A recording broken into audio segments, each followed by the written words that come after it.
All right, Johnnie-O is a brand that sells, I'm not really sure yet, to be honest. I think I came across them on Instagram or something while I was looking for brands that I could review. And I think I saw like an ad from them. Let's see.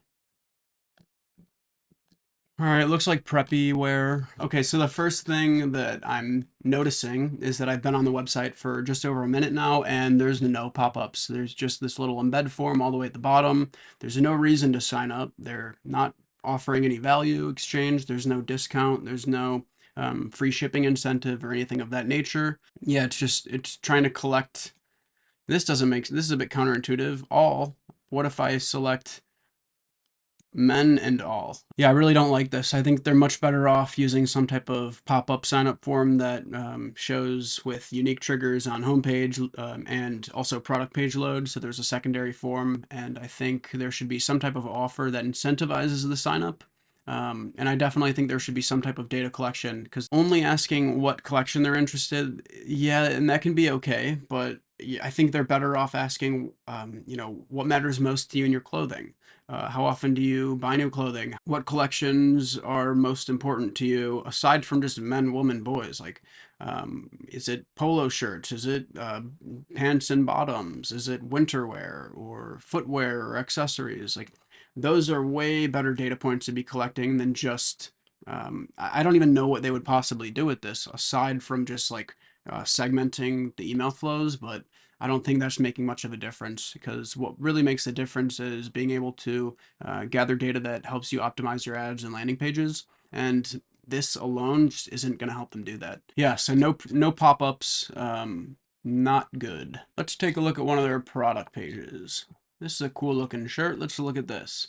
$170 Shacket. Cool. This is something that always baffles me. I do not understand how someone could command this type of a price, have no reviews, no one saying anything about it.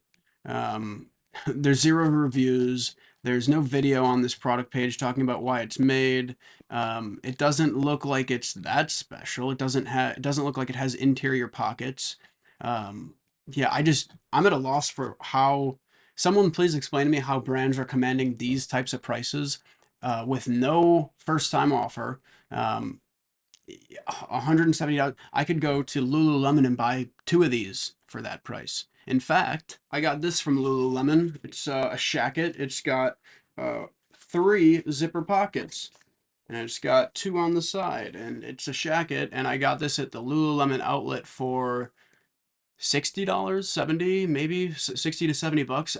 My point is, I don't understand how brands are charging $170 for a shirt or for a jacket, a shacket, whatever the fuck you want to call it. I mean, I'm sure it's great, and I hope this brand's, selling millions of these. I really do. I just don't understand this. And so, all right, rant over, back to the video. So the imagery looks great. I will say that there's no videos talking about like why the product was made. Like I said, there's no, the founder is not telling the brand story or the product story or whatever.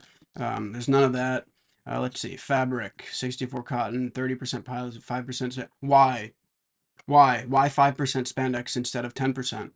Why 64% instead of 65 or 75? Like, there's just no context. Like, why should people care about this?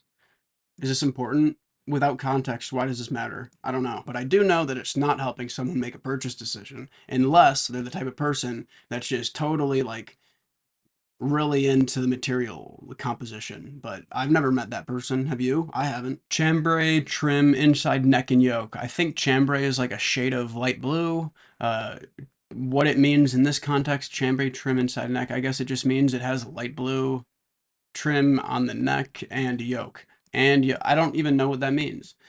Patch side pockets. Great.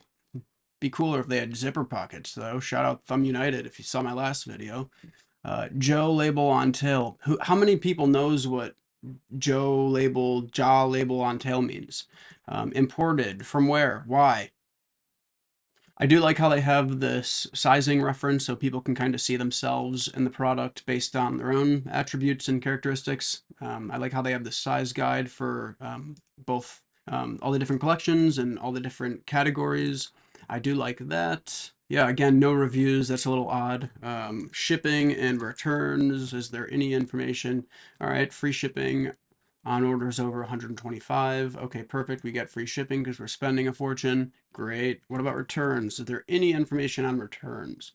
Free returns, yeah, perfect. So free shipping and free returns, that's great. I think the free shipping and the free returns thing, if you scroll down, you don't, I mean, it goes away. So I think that would be better off like right on the product description, so people can easily find that information when they're on the product page. Not that big of a deal because if you scroll all the way to the top, it does show, but it's really small and it's not necessarily intuitive for someone to scroll all the way to the top if they're not like accustomed to online shopping, right?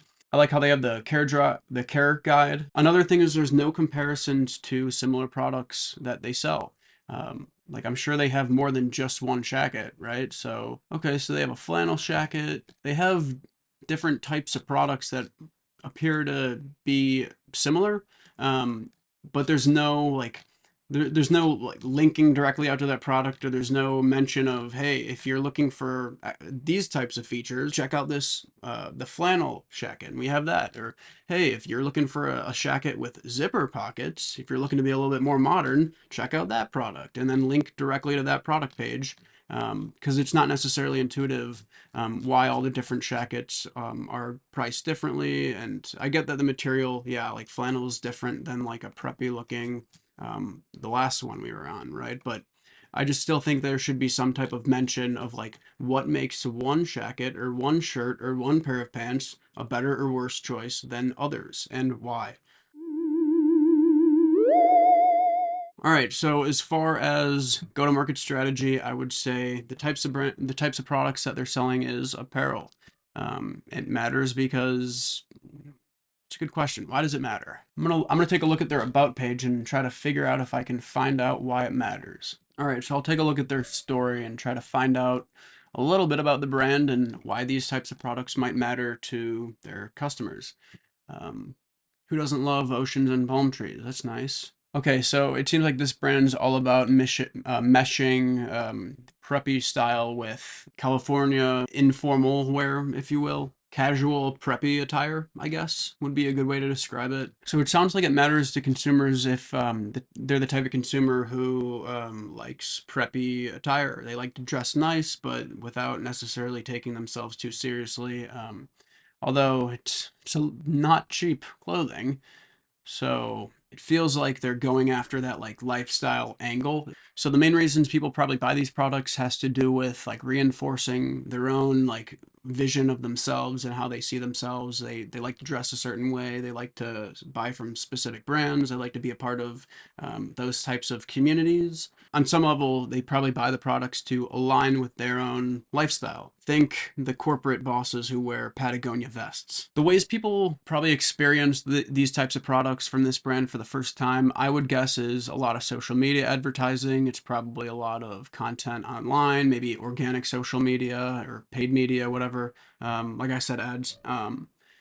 Let's see, what else? Maybe there's probably like newsletters that speak to certain lifestyles, like maybe a surfing newsletter, right? Maybe there's like a surfing newsletter who they market with or they sponsor them. Maybe how else might people experience these types of products for the first time? I'm thinking about this in real time, so I don't really know right now. Obviously there's asking friends and family like about like, oh hey, where that's a cool shirt, where did you get that? But you can't really list build into that sort of thing. So I would say finding like what comes to mind is finding influencers and content creators who are like really into like that preppy lifestyle or surfing or West Coast vibes. Building a list of those types of content creators and then trying to like get product in their hands and get them talking about it to their audiences, people who like would be likely to identify with this type of lifestyle. I'm sure there's also a lot of content creators who just talk about preppy fashion and that's like their niche on YouTube. Let's take a look. Okay, so yeah, there's definitely content creators that are making like preppy style niche videos. Yeah, I would say build a list of those influencers, hit them up, ask them if they're familiar with the brand, if they'd be interested in doing some type of co-marketing or something of that nature. So that's what comes to mind for go-to-market strategy for this brand.